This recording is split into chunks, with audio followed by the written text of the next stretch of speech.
Good morning, everyone, and welcome to the Core Conversations. This, sorry about that. Welcome to the Core Conversation Community Series. Today, we're going to be talking about youth programs. In September, we're going to have two core conversations. The first one is going to be about youth programs, and the second one is going to be about youth transition. I'll go ahead and start my spiel while people are still coming into the room. You can feel free to introduce yourself in the chat. Again, my name is Rebecca Roberts, and I'm a white woman with brownish turning gray hair, and I'm wearing a gray sweater with a blue background. My pronouns are she and her, and I will be helping facilitate today's meeting. I'm the Director of Training and Technical Assistance for April. For those who need ASL, we do have an interpreter. I do ask, we've had some trouble in the last meetings with so many of us talking that it was difficult for the interpreter to keep up. So as I call people by hand, I may take a few pauses just to give her an opportunity to catch up, and I encourage you to do so also. We should have captioning available. If you need captioning, you need to go to the bottom of your Zoom screen and select to show closed captioning. You can make our interpreter nice and big if you'd like to on your screen. And as always, we're just going to have a conversation today. I'd like to go ahead and introduce Harm Tarrant, if those of you that don't know him. He is the coordinator of youth services at April, and he's really going to facilitate a lot of this conversation around youth. This conversation really is a conversation, so there's no topics that we can't get into. Everything that you're doing, I know that you're doing in creative ways, and this is an opportunity for you to share what you're doing with youth, with your peers, and also to ask any questions, and we can maybe brainstorm some ideas. So I'm going to go ahead and stop sharing. And I do want to remind you that your feedback is important to us. So at the end of this conversation, a little questionnaire is going to pop up on your screen. We're always grateful when you fill it out. It gives us an opportunity to better meet your needs. And so we always appreciate that. I'll remind you a couple of times, as you know. So Harm, do you want to take a minute to introduce yourself? Yeah, so my name is Harm. I am a white male with blonde hair. I'm wearing a red shirt. Um, and I am the coordinator of youth services here at April. So I help facilitate groups for youth with disabilities here at April, as well as planning the youth conference that's coming up in October for Chicago, um, where there's the youth conference and the overall April conference. And here is my kitten joining us. um, and today's topic is youth services. So if you guys have any exciting things happening at your still for your youth, anything that you want to talk about in developing or brainstorming, this is the group to do it. I would encourage you, if you'd like to jump into the conversation, you can raise your hand and we will call on you. If it's easier for you to post your comments in the chat, I'll try to keep an eye on that and we'll share your comments with the group if it's directed towards the larger conversation. So who wants to tell us about their youth program? How many of you feel like you've got a pretty active youth program going on?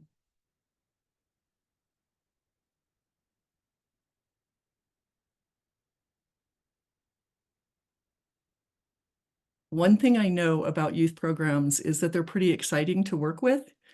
Most of us have the experience of having some youth that have really brought a lot of energy to our cell. I see in the chat that we have several youth leadership coordinators. Would anybody like, I'll ask Harm as well, but would anybody like to share with us what your youth leadership program looks like? It's something we're going to be addressing at our conference, and I would really appreciate a little bit of information about youth leadership programs.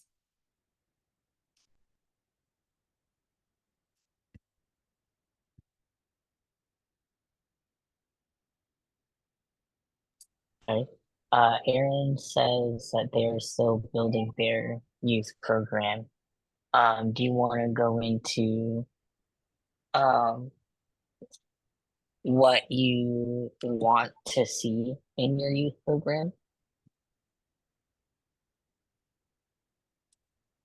This is Erin. Well, we are a relatively young center still. We've only been around for about 2.5 years, and we've had some problems getting started because we opened up in the middle of the pandemic. So switching from everything being online to being back in person, and we also rebranded and we moved offices. So it's been a bit of a challenge to get started, but we have right now we've been developing what's called our Youth Vision Project, and that's all our curriculum that we've been created over the last couple of years. And so that's going to be we're going to be starting sharing that with the community, and either in series as a series of workshops or single ones, depending on the need and how many people are interested. But we're still building up our consumer base for youth, that 14 to 24-year-old age range. And we're excited. I'm going to welcome our new youth advocate, Nathan, who's on the call today as well. And he's going to be helping create this program. So we're very excited what's in the future for us. Welcome, Erin, and also welcome, Nathan. Congratulations on your new position. I thought it was interesting that Erin mentioned how COVID affected youth programs, and I'm wondering if anyone else had that same experience. I have a question on if anyone has migrated from, because in the pandemic everyone was virtual and now things are more in person, but has anyone with their youth program gone hybrid?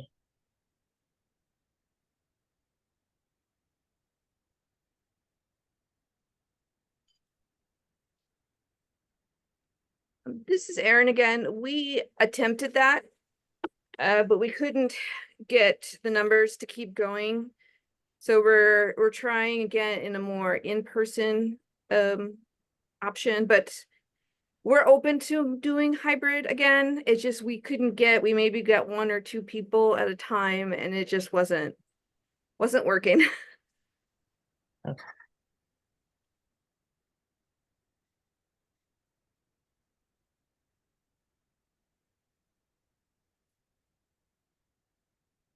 Is anyone doing anything exciting for the fall season for their youth?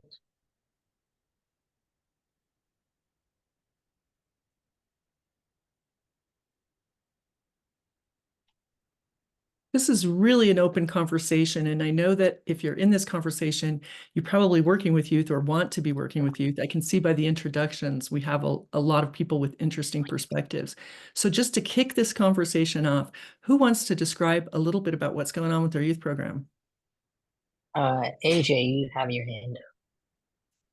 Yeah, I want to answer your question about what we are doing for the fall. Here at Independence First, we have a event that is centered around Disability Mentoring Week. And for that week, we sent out our flyers to different teachers that we work with in the area, in the Milwaukee area. And during that event, a lot of our consumers inform us of the types of jobs that they are interested in. And from that information, we pair them with the job sites that are either exactly what they want or something very similar to what they want. And the consumers are anywhere from anywhere from 14 to 21 years of age. And it's just a great hands-on experience to get more experience and to really just see the day in the life of what that specific position may look like. So, yeah. That's so cool.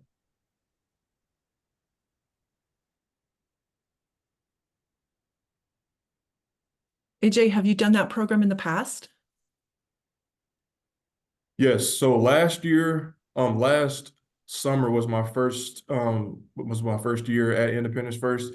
And from what I've just collected from talking with my coworkers and everything, they've done this program or this event, for a very long time. And we've seen some decline in numbers because of the pandemic, and it's been hard to sort of rebound from that the pandemic. But with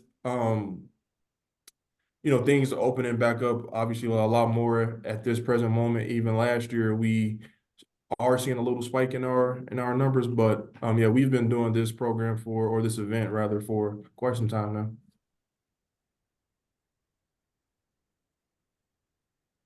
Does anyone else want to answer the question on what they're doing for their youth for the fall season? Tori. Can you all hear me? Yes. Yeah. Okay, perfect. Hi, everyone. My name is Tori Carter. I am the Youth Services Specialist at Access to Independence in Madison. I am a young Black woman with cornrows and curly hair. And we are currently doing a gaming sort of program for our youth. So we're trying to connect gaming with different topics of conversation that usually surround internet safety or how to be a good sport or things like that. This program was developed when I interned here a couple of years ago, and it's just kind of expanded since I've come back. And we're trying to expand it out to be a couple of different other programs. So like we want to have like a family night or a night for individuals who are interested in gaming, but aren't necessarily a gamer. We have a bunch of adaptive gaming equipment here. So we have a lot of different tools that we're trying to use to expand this program. Cool. Sounds cool. I think youth are always interested in gaming, and I like the idea of using it to, teach some things about internet safety or moving on.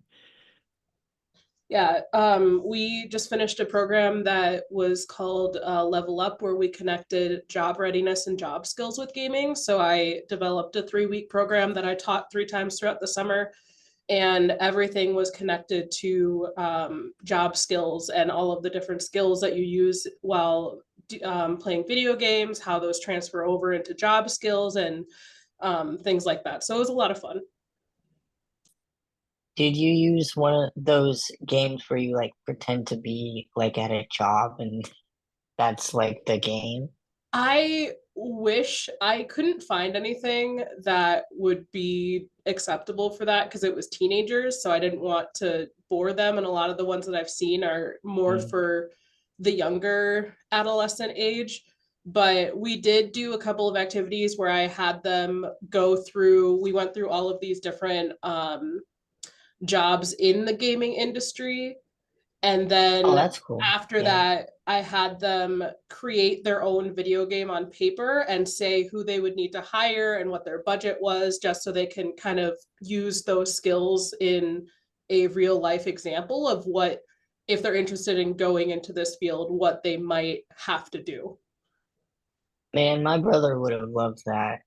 He wanted to be a game developer when he was a teenager. What a great idea. What are some of the other engaging things that we're doing that we can share with each other? Remember also, as we're going through this, if you've got any resources or ideas, like Tori was just talking about this gaming thing, if anyone has any resources or anything to share with each other, this is a great opportunity to share. I was thinking the same thing, Harm. I was thinking, I want my boys to go take Tori's game thing. Would anyone else like to share?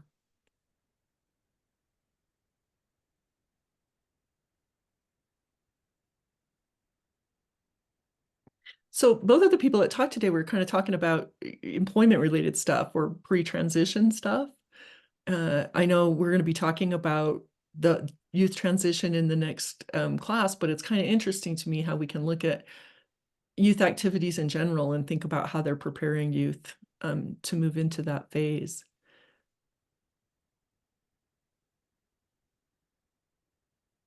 All right, so I have an idea.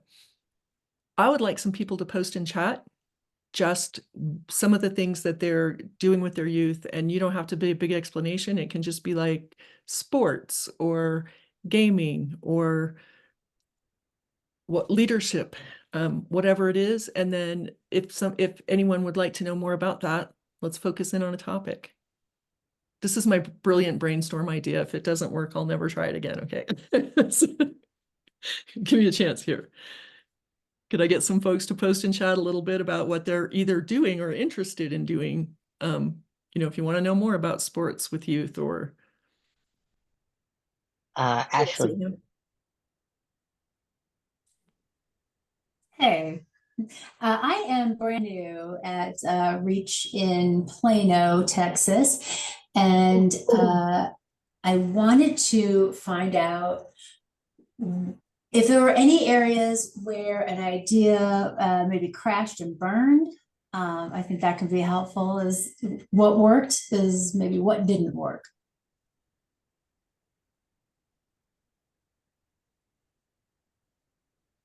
I used to live in Texas and I know where Plano is, so hello. Hi, come visit.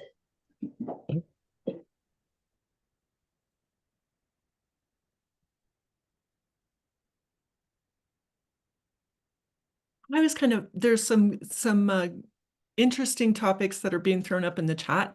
If you are interested in talking about it, you could put a thumbs up by it. But I hope as we're talking about each of these things that we can keep her question in mind. Sometimes the way we develop our program is through that hit and miss and finding out what works and what the pitfalls are. So if anyone wants to share. Tori. Could someone repeat the question, please? I was multitasking and lost what the question was. An idea that crashed and burned, so figuring out what works and what doesn't. Although I will say that I think that for every area and every cell, that's going to be different. So what might not work for one cell may actually work for another, because of the culture and the area of where that cell lies. To keep that in mind too. Very good point. Thank you. I know, Ashley, at my cell that I used to be a program manager for, one of the things that we learned is that a lot of the programs that we put together, other than like transition classes, but a lot of the other programs that we put together as we were early in our youth program, we had the right direction and the right topic, but we weren't giving youth enough leadership in it. And that became really important. And so, we would come up with resources or ideas of, planning activities, but it seemed like the more the youth were involved in actually planning what they were going to do or the programs, the more we heard from them, the better our programs were attended. And so I guess it depends on what you count as success too, because we had a few things that the youth did that didn't come out the way they wanted them to, but they were actively engaged. And to me, that's a success. So that was a lesson I learned. Let them do it. I mean, give them what they need and be supportive. Let them crash and burn. The power to crash and burn. If anyone Independent has living any philosophy. Yeah. If anyone has any more response to Ashley, but if not, I'd like to move it to a topic that I saw raised in the chat that several people have mentioned, and I'm looking for the person that actually first posted it. Hold on just one second. Melissa, you said you're going to be attending a youth mental health program so you can better assist the youth, the younger consumers who come in. I think that's something, and particularly COVID and post-COVID, mental health is something that we're always worried about. Melissa, would you like to share a little bit about what that program is?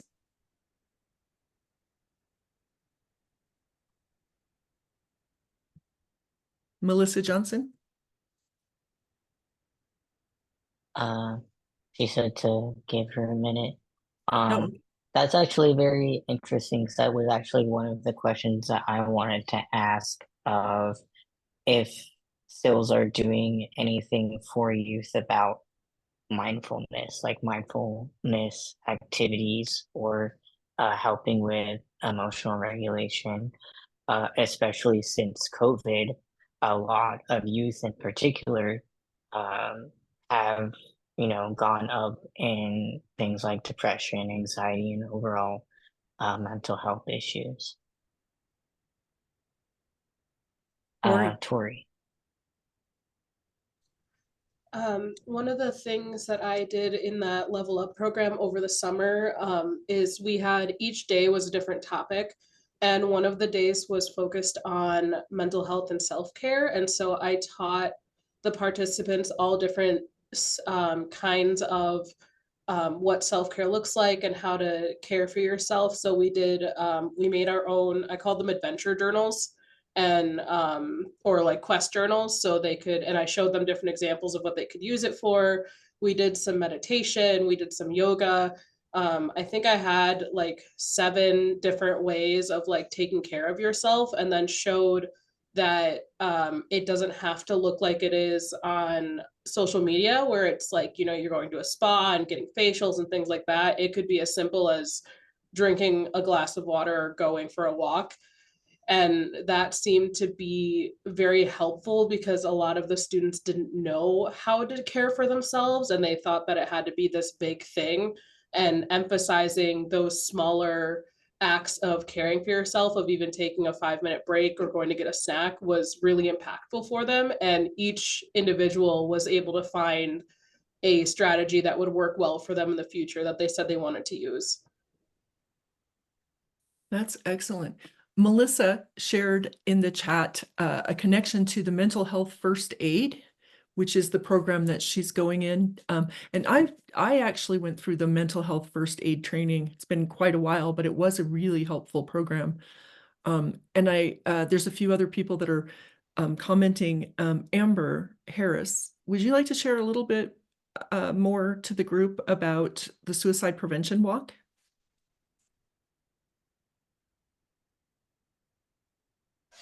Sorry, I had to shut my door. I'm here. So yes, we partnered with some local agencies, and created a mindfulness scavenger hunt and made an example bag. And so, something to touch, feel, hear, to, your 5 senses, taste and see. And so unfortunately, we were at the end of the route, but it was still an engagement opportunity to really capture the youth.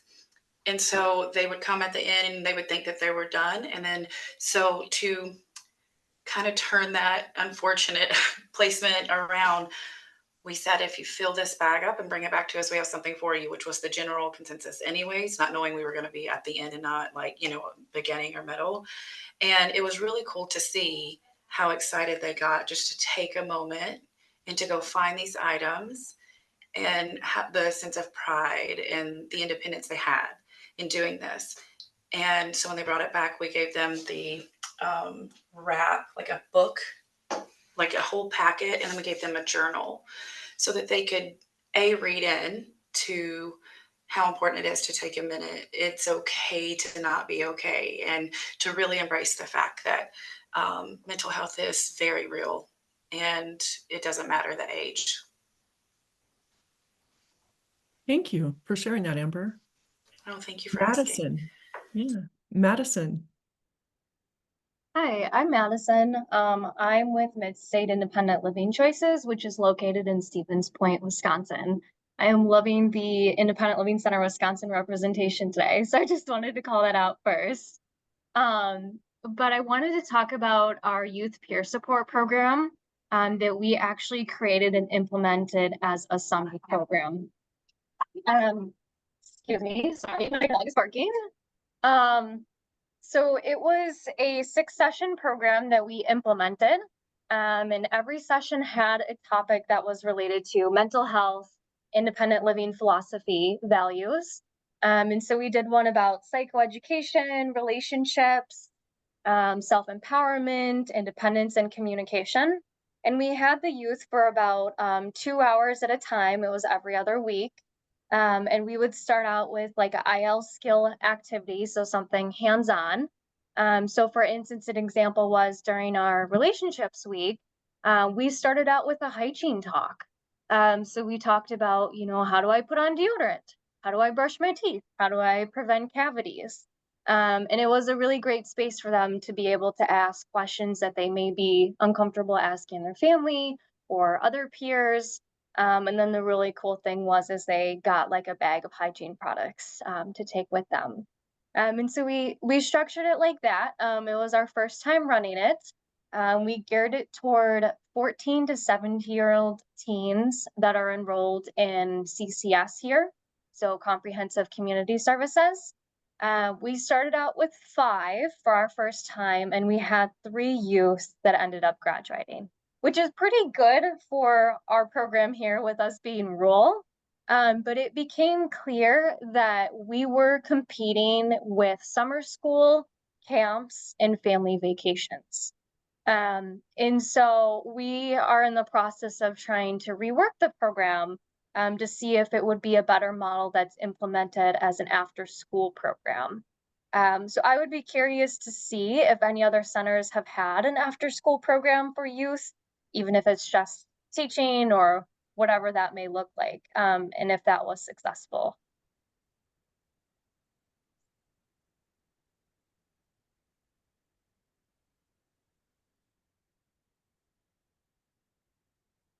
It's a great question. Has anybody done an after-school program, or what do you think of the idea?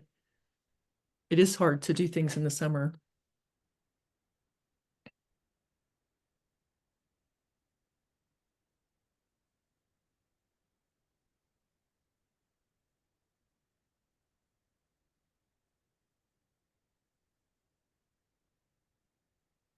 Is there anyone that would like to share some more about youth programming in general?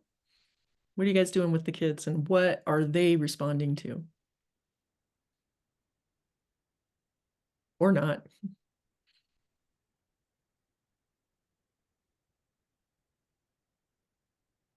Harm, you want to talk a little bit about the leadership thing that you've been doing? I know youth leadership is an important topic for youth programs. So I do like the youth peer support groups. There's the peer support group for youth coordinators too, to talk about what they're doing with their youth programs. And I help with the youth steering committee, which helps with the youth conference stuff. And with the youth peer support and stuff, I think that the youth just naturally kind of help each other out. We had a topic about transitioning into independence, like moving. So like going from your parents' house to your own apartment, whether it's by yourself or a roommate. And the youth themselves just took it upon themselves to kind of talk about their experiences and kind of quote unquote teach in their own way. The person who asked the question. So in terms of like youth leadership, I think that they a lot of them have the empathy to kind of like do it themselves, and even with the youth steering committee, a lot of them, because there was a gap in my position, they had to take it upon themselves and plan the youth conference without like a leader of sorts, and they had to be their own leader for a time. Um, and uh, they were able to do that in the time that they had, to the point where apparently previously they were asking the person before me a lot of questions and uh, needing help with a lot of stuff. But when I came on board, they've been doing pretty much everything themselves, and I'm having to like step in and be like, I need this from you. We need to do this together, you know, type of thing. So I think that youth can be independent and leaders themselves if you give them that chance. Um, has anyone else seen that in their fill or positions?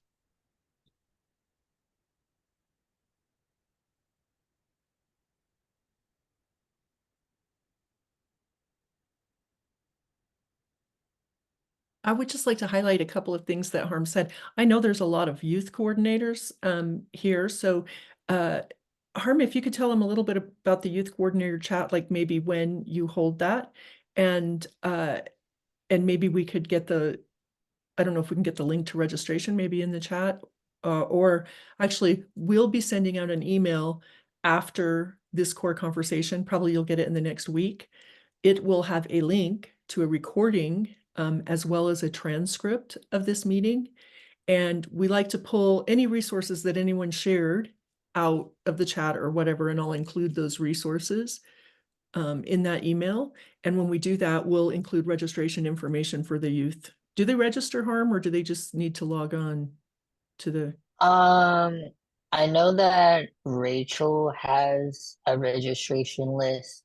I don't have it, but I know that she also promotes it on social media. Okay.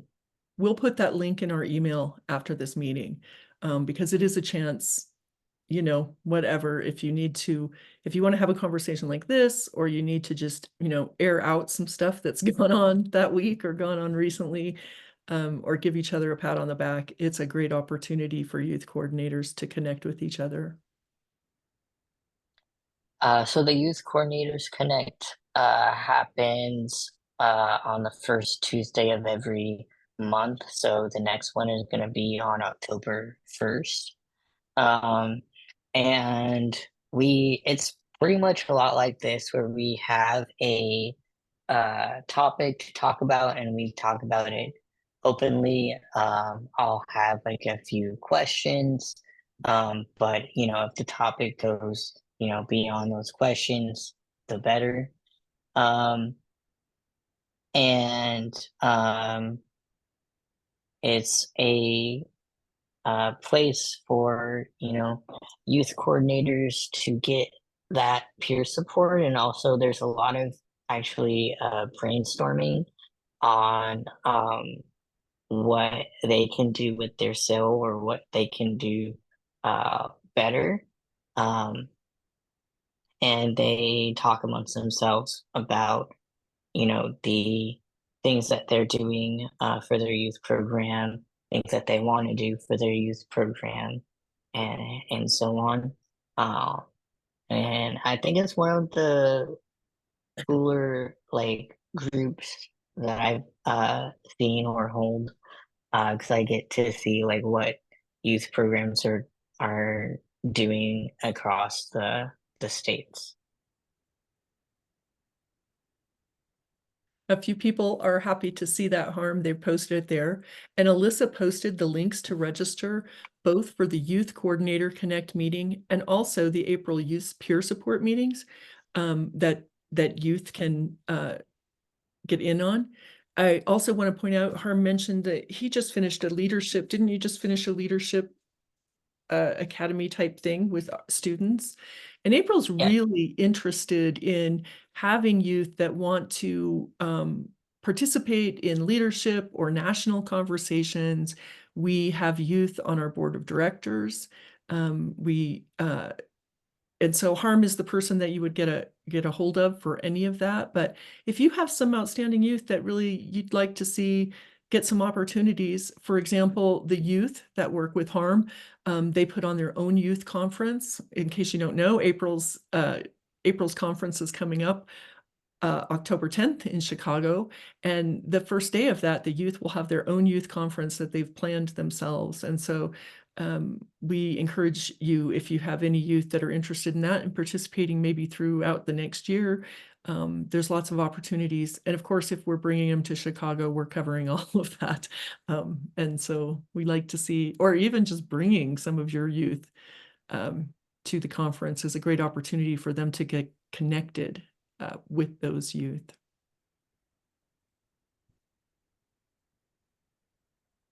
So we have just a little over 20 minutes left in this conversation. And I really want to kick it over to you guys and give you a chance to talk about what it is that you would like to talk about with youth, concerns that you might have or ideas that you might have. Somebody mentioned, Tori said the Youth Coordinator Connect meeting link is not working for registration.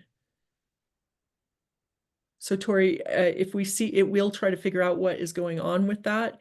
And again, we will have that information in the email that comes out to all of you so that we can make sure you can get registered.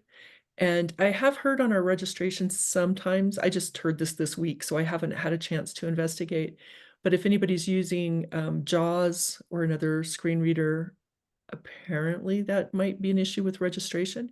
If you ever have trouble registering for any April events, you can always email the person coordinating that event and we'll just throw you in there, register you for ourselves. So again, we have about 20 minutes left in our meeting and I really want to turn it over to all of you. I also want to thank you so much for participating and encourage you at the end of this to fill out the little survey that's going to pop up so we can make sure we get the best programming going for you forward. So I noticed a few people have been saying they're new. Dawn Engel posted that would be wonderful. She's new as a youth transition services specialist.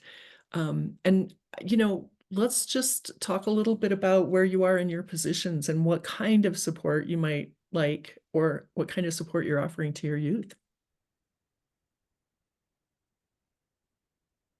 Hi, Dawn.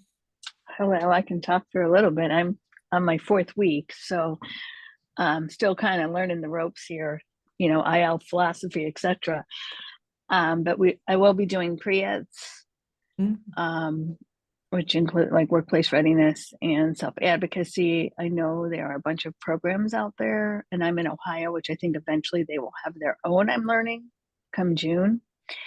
But right now I'm just trying to wrap my arms around it and then, you know, reach out and get the consumers and, you know, get into the schools to begin doing that. But some of these other youth programs, like the gaming one, sounds really cool too. So you guys probably know more than I do that you can do a little bit of the pre-eds and then you can also do more of the other youth programming as well under the sill.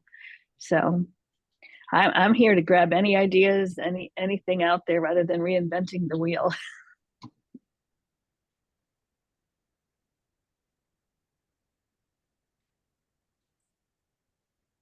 Does anyone have any suggestions for Dawn or anyone else that's new here? I know there are some people who have developed their own youth transition programming, and there's also a few that have been shared. Is anybody using any resources that are worthwhile or putting together their own?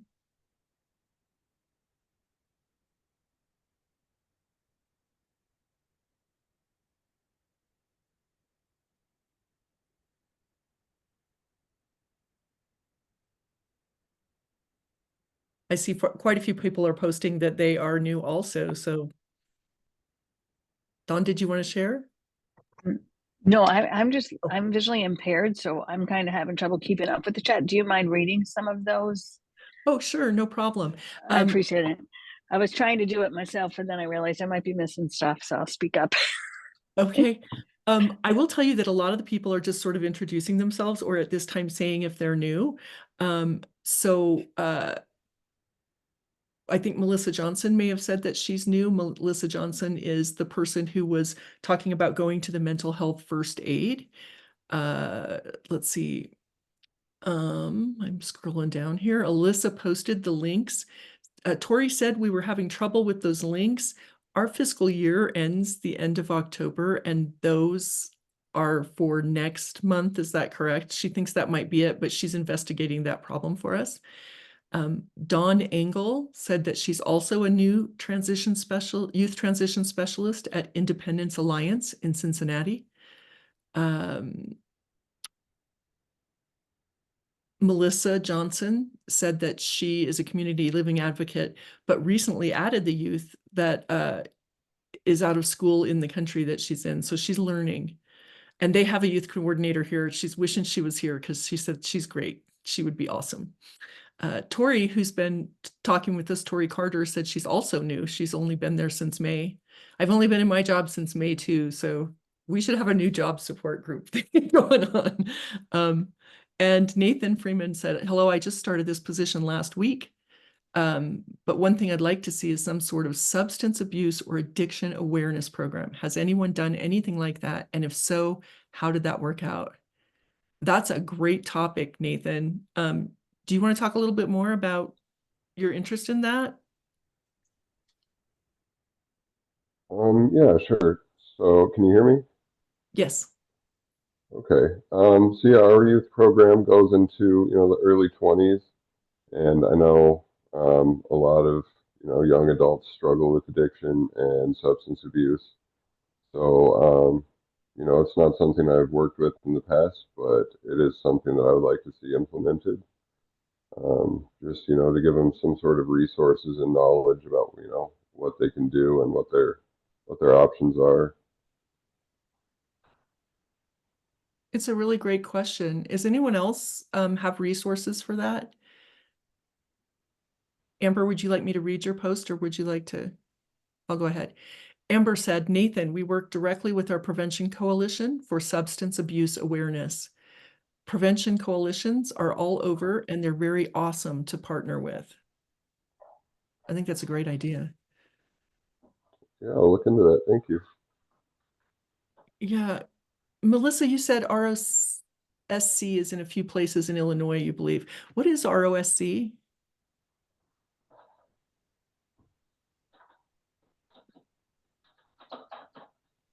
Melissa, you can either join the conversation or if you would post that, that would be great. Does anybody else know? Is that just me? Okay. And AJ Nixon posted independencefirst.org substance abuse mental health, and is that within your SIL, AJ? Yeah, it is. And I don't know much about it, but if you click that link, there is contact information for Denise Johnson, who is one of my colleagues here, and she's specifically works, in this realm of things. So again, I don't know much about it, but if you want to reach out to her, I know she's more than willing to, help you out in that area. So just a resource for you there. Thank you. Amber, you have your hand raised. So I wanted to let Nathan and everyone know that so it doesn't send you down a rabbit hole, because if you actually Google Prevention Coalition, a lot of things come up. So if it would help, if you actually look up the Henry County Prevention Coalition in Tennessee, you can see all of them over the state. And so I know that you're in another state, I believe, but it will at least get you to the correct area instead of all the other rabbit holes that pop up. And they are super huge in going into the schools or the program that you create or working with you. They're totally open. And in fact, their regional coordinators actually do our Center for Independent Living staff training for Narcan like Narcan training, substance abuse training in general. There's a plethora of things underneath that umbrella.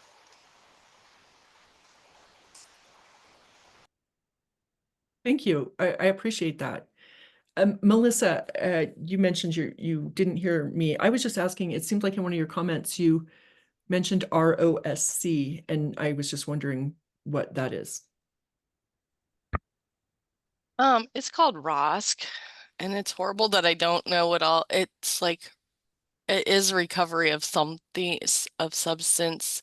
They do recovery for not just substances, though. I mean, it can be alcohol. Like they're very well tied in, and they are trying to start to add youth into their program because they want, you know, those youth that grow up in those homes sometimes just fall right into the same habits that they grew up around. And so they're trying to develop a youth part. But I do know in the state of Illinois, they have a few different ROS. So I'm gonna put a couple different links in here. But if anyone in Illinois, for sure, but I would say if they are out of the state, I don't know if they go further than Illinois, but if you type in the caps of that ROSC, even on Facebook, you're going to pull up Facebook pages because they have Facebook pages made. So even, I mean, honestly, even if you weren't in the state, it would be maybe something that you could kind of go and look into to get ideas on how to do stuff too, if you're wanting to kind of just help your youth. They set up events where they do Narcan drives. They've given us homeless backpacks to hand out for people that are homeless. Just different things to try to help keep the people safe.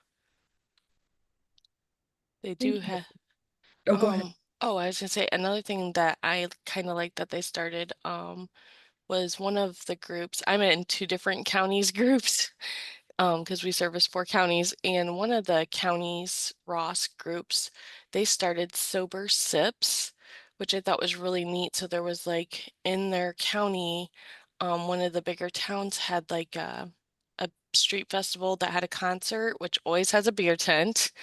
And so they made a sober sips tent. So the people that were sober had a place to go and get like mock drinks instead of going to get their alcohol and that, but they could still kind of be there and have the fun without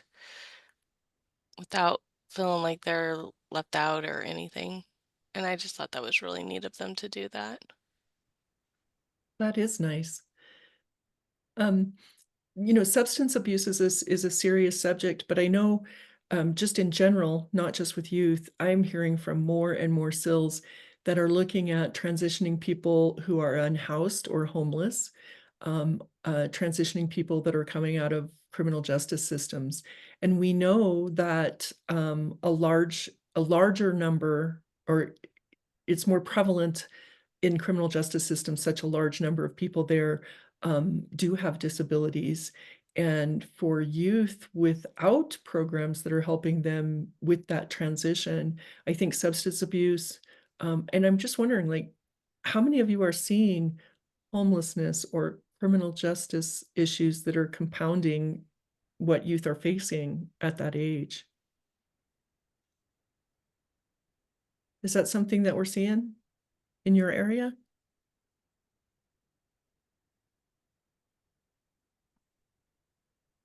Somebody's posting yes. We have several people that are posting yes to that.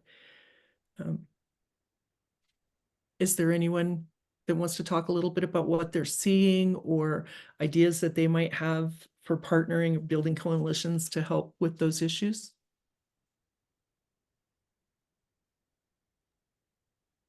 This is Erin from the Disability Action Center up in Northeast Washington. So I'm keeping my camera off because I have things going around me. But so we have in our area, we have a major urban area in one of our counties, and then the rest is surrounded by urban areas. It's over 10,000 square miles of mostly rural. And So most of our programs in our region are centered in that urban area, but we don't have reliable public transportation outside that urban area. And where I'm at, which is north of that urban place, we do have a city sanctioned homeless encampment, and it's growing outside. It's continued to grow, and we don't have the resources up here to really provide adequate services to these folks. And we are a historically underserved area, and it's been quite a challenge, and the youth are being impacted quite high through all of this. And then, of course, the urban area, the homeless population is also growing, and that includes the youth. And we've had challenges trying to get shelters built. Outside that urban area, we don't have any homeless shelters other than, really, no, we don't have any shelters. Sometimes they will open up a warming shelter in the winter, but that's about all we have. In the urban area, they're planning on shutting down one of our larger shelters, and that should be shut down by the end of October.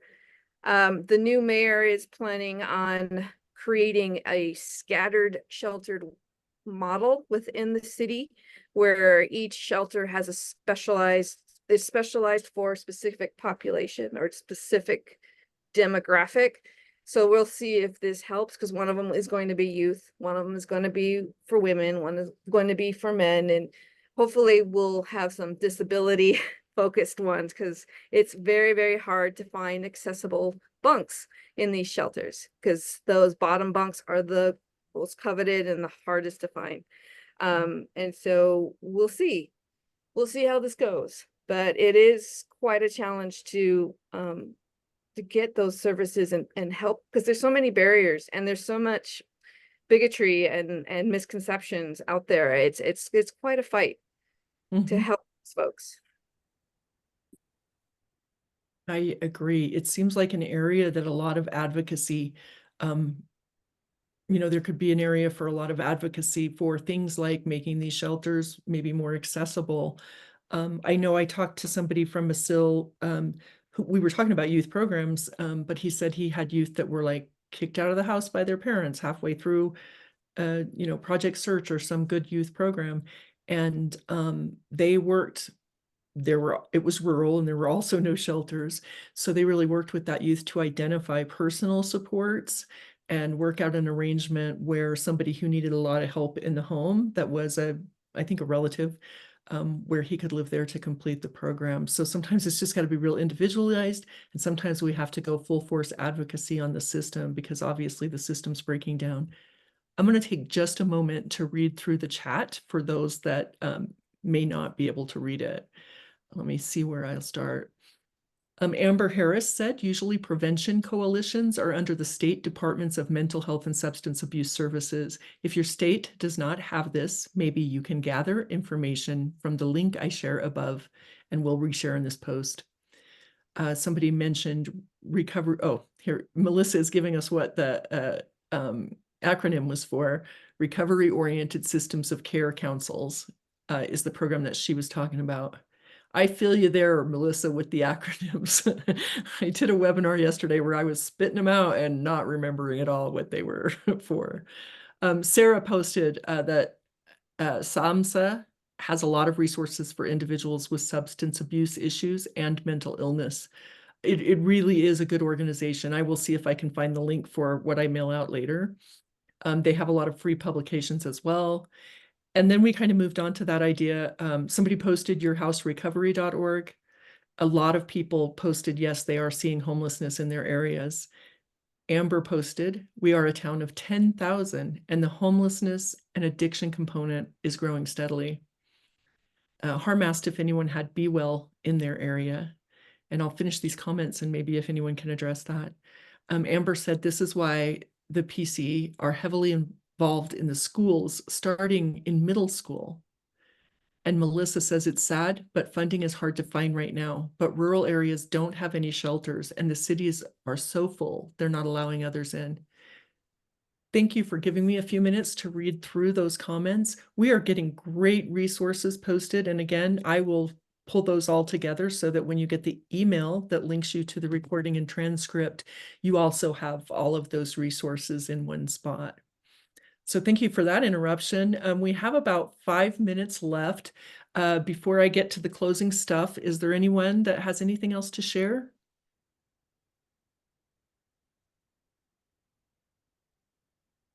Anyone? Okay, I want to remind you of just a couple of things before we let you go. I'm going to share my screen for the purposes of giving some credit where credit is due. Give me just 1 second. And that is right there. So this program is it's a partnership between the ILNet and also April. And so I wanted to give a little bit of information about the ILNet. I also want to remind you to please fill out the survey that's going to pop up at the end of this. And I hope that you'll join us for our conversation that's going to take place in a couple of weeks that is going to deal more with youth transition, which we kind of touched on here. And I think that maybe we can share some resources specifically on youth transition programs. And I look forward to continuing this conversation with you then. Harm, do you have anything you'd like to add? I don't think so. Okay. Well, thank you all for participating, and a big thank you to our interpreter, Tammy. I hope we were considerate of your needs. And also, we look forward to seeing you next time. Thank you.